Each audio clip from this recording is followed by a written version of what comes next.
سنو کہانی میں آپ کو خوش آمدید۔ تو چلیے بڑھتے ہیں اپنی آج کی کہانی کی طرف۔ ایک بہت ہی غریب لکڑہارا جنگل میں رہتا تھا۔ وہ روز جنگل میں جاتا اور وہاں سے لکڑیاں کاٹتا اور اسے شہر میں لے جا کر بیچ دیتا۔ وہ اسی سوچ کے ساتھ زمین بھی کھودتا کہ شاید اس میں سے اسے کبھی خزانہ مل جائے اور اس کی زندگی بن جائے۔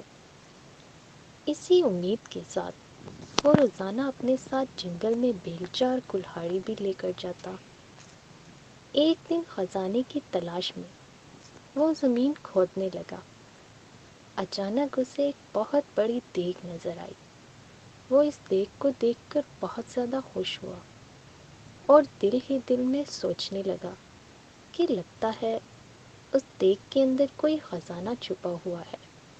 جبھی تو اسے کسی نے جنگل میں درخت کے زمین کی کھود کر اس کے اندر چھپا دیا۔ اس نے جب دیگ میں ہاتھ ڈالا تو اسے پتہ چلا کہ دیگ تو اندر سے بالکل خالی ہے۔ اس نے غصے میں دیگ اٹھا کر درخت کے پیچھے رکھ دی۔ کچھ ہی دیر بعد وہ خزانے کی تلاش میں زمین کو کھودتا رہا، لیکن اس کے ہاتھ کچھ نہ آیا۔ اسے بہت زیادہ غصہ آ رہا تھا کہ اس نے اتنی محنت کر کے اس جگہ کی کھدائی کی اور اسے بدلے میں ایک خالی دیگ ملی۔ اگر اس کے اندر خزانہ ہوتا تو بھی وہ خوش ہو جاتا، مگر اچانک اس نے غصے میں اپنی کلہاڑی اٹھا کر درخت کے پاس پھینک دی اور تھک ہار کر درخت کے قریب ہی بیٹھ گیا۔ اچانک اس کی نظر دیگ پر پڑی تو اس نے دیکھا کہ وہ کلہاڑی اس دیگ میں جا گری تھی اور اب دیگ میں 100 کلہاڑیاں موجود تھیں۔ وہ ان کلہاڑیوں کو دیکھ کر بہت حیران ہوا اور اسے بات سمجھ میں آ گئی کہ وہ دیگ کوئی عام دیگ نہیں ہے بلکہ کوئی جادوئی دیگ ہے۔ جبھی تو اس کی ایک کلہاڑی 100 میں تبدیل ہو گئی تھی۔ وہ خوشی خوشی اس دیگ کو اٹھا کر اپنے گھر لے آیا۔ لکڑہارے نے اس دیگ کو ایک کمرے میں چھپا دیا۔ رات کے وقت اس نے جادوئی دیگ کو دوبارہ آزمانے کے لیے اس میں ایک آم ڈالا۔ تھوڑی ہی دیر بعد اس نے دیکھا تو دیگ میں 100 آم موجود تھے۔ اب اسے یقین ہو گیا تھا کہ وہ واقعی کوئی جادوئی دیگ ہے۔ وہ خوشی سے پھولے نہیں سما رہا تھا۔ اسے سمجھ میں نہیں آ رہا تھا کہ وہ کیا کرے۔ پھر اس کی بیوی نے اسے مشورہ دیا کہ کیوں نہ ہم اس دیگ کے اندر سونے کے سکے ڈال دیں تاکہ وہ بہت سارے ہو کر باہر نکلیں۔ اس سے ہم بہت زیادہ امیر ہو جائیں گے۔ اس نے پیسہ ہی کیا۔ وہ اس دیگ کے اندر سونے کے سکے ڈالتا اور وہ بہت زیادہ تعداد میں نکلتے۔ امیر ہونے کے بعد وہ دوسرے غریب لوگوں کی بھی مدد کرتا۔ اس کے پاس اگر کوئی غریب شخص آتا تو وہ کبھی بھی اسے خالی ہاتھ نہیں لوٹاتا تھا۔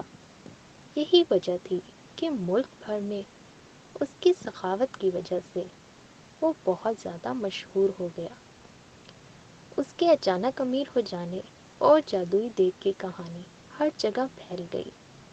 اس ملک کے بادشاہ کے پاس بھی اس جادوئی دیگ کی خبر پہنچی۔ بادشاہ بہت زیادہ لالچی تھا۔ اس کے پاس اپنا بہت سارا خزانہ موجود تھا۔ اس کے باوجود اسے مزید خزانے کی ہوس تھی۔ اس نے سوچا کہ اگر اسے وہ دیگ مل جائے تو اس کے خزانے میں مزید اضافہ ہو جائے گا۔ اچانک اسی ملک کے ایک گاؤں میں بہت زیادہ سیلاب آ گیا، جس کی وجہ سے پورا گاؤں تباہ ہو گیا۔ جب اس لکڑہارے کے پاس اس گاؤں کی خبر پہنچی تو وہ فوراً اپنی دیگ کے ساتھ اس گاؤں میں چلا گیا۔ اس نے دیکھا کہ گاؤں میں چاروں طرف پانی ہی پانی موجود ہے اور لوگوں کے گھر تباہ ہو چکے ہیں۔ تو اس نے فیصلہ کیا کہ وہ گاؤں کے لوگوں کی مدد کرے گا۔ اب اس کے پاس ہر شخص آتا اور اس کو بتاتا کہ اس کے پاس کھانے پینے کی چیزیں نہیں ہیں، تو وہ کھانے پینے کی کچھ استعمال کی چیزیں اس دیگ کے اندر ڈال دیتا اور پھر دیکھتا کہ دیگ میں بہت ساری چیزیں جو اس نے ایک ڈالی تھی وہ 100 کی تعداد میں ہو کر نکلتی، اور وہ ان سب چیزوں کو گاؤں والوں میں تقسیم کر دیتا۔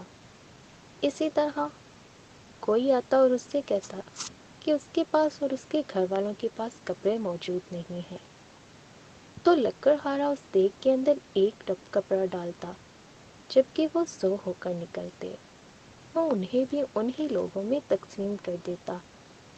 اسی طرح لوگ مختلف چیزوں کا کہتے، اور لکڑہارا جب اس کے اندر ڈالتا تو وہ چیزیں بہت زیادہ تعداد میں نکلتی۔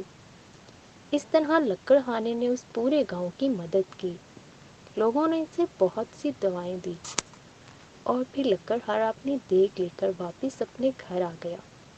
بادشاہ بہت زیادہ چونکہ لالچی تھا، اسی لیے اس نے سوچ لیا تھا کہ وہ لکڑہارے سے وہ دیگ ضرور لے گا۔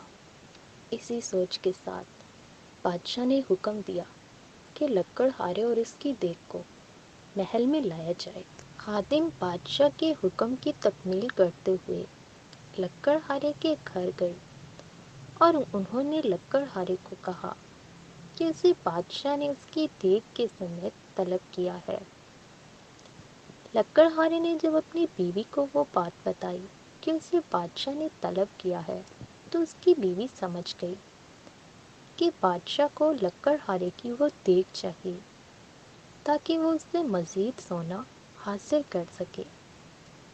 لکڑہارے کی بیوی نے اپنے شوہر کو مشورہ دیا کہ وہ بادشاہ کے پاس نہ جائے، ورنہ وہ اس کی وہ دیگ اس سے لے لے گا۔ تو لکڑہارے نے کہا کہ میں غریب لکڑہارا ہوں اور وہ بادشاہ ہے، میں جانتا ہوں اگر میں بادشاہ کے پاس نہ بھی جاؤں تو وہ یہ دیگ مجھ سے چھین لے گا۔ تو عقل مندی یہی ہے کہ مجھے بادشاہ کے پاس چلے جانا چاہیے۔ لکڑہارا اپنی دیگ لے کر بادشاہ کے محل میں پہنچ گیا۔ بادشاہ نے وہ دیگ لے لی اور اس کا معائنہ کرنے لگا۔ اچانک وہ اپنے قدم نہ سنبھال سکا اور اس کا پاؤں دیگ میں جا پڑا۔ اب جادوئی دیگ کی وجہ سے ایک بادشاہ کی بجائے وہاں 100 بادشاہ نکل آئے۔ ایک جیسے 100 بادشاہ میں ایک اصلی بادشاہ تھا، باقی جادوئی تھے۔ وہ سب کے حصول اور لالچ کی وجہ سے ایک دوسرے سے لڑنے لگے۔ سب نے ایک دوسرے کو جادوئی دیگ کے لالچ میں قتل کر دیا۔ کیوں لالچ کی وجہ سے اصل بادشاہ خود بھی زندہ نہ رہا۔ لکڑہارے نے خاموشی سے اپنی جادوئی دیگ اٹھائی اور اسے لے کر اپنے گھر چل دیا۔ گھر واپس آنے کے بعد لکڑہارے نے اپنی بیوی کو بتایا کہ کس طرح بادشاہ لالچ کی وجہ سے خود بھی مر گیا۔ تو اس کی بیوی نے اللہ کا شکر ادا کیا کہ لکڑہارا اور وہ دیگ واپس آ گئے ہیں۔ اس کی بیوی نے لکڑہارے کو کہا کہ آج سے ہم ان سب لوگوں کی مدد کریں گے جنہیں مدد کی ضرورت ہے۔ لکڑہارے نے اپنی بیوی سے کہا کہ میں یہی چاہتا ہوں، اور شاید مجھے یہ دیگ اسی لیے ملی ہے تاکہ میں دوسرے لوگوں کی مدد کر سکوں۔ ہمارے چینل کو سبسکرائب کریں اور کمنٹ سیکشن میں اپنی رائے سے ضرور آگاہ کیجیے۔ شکریہ۔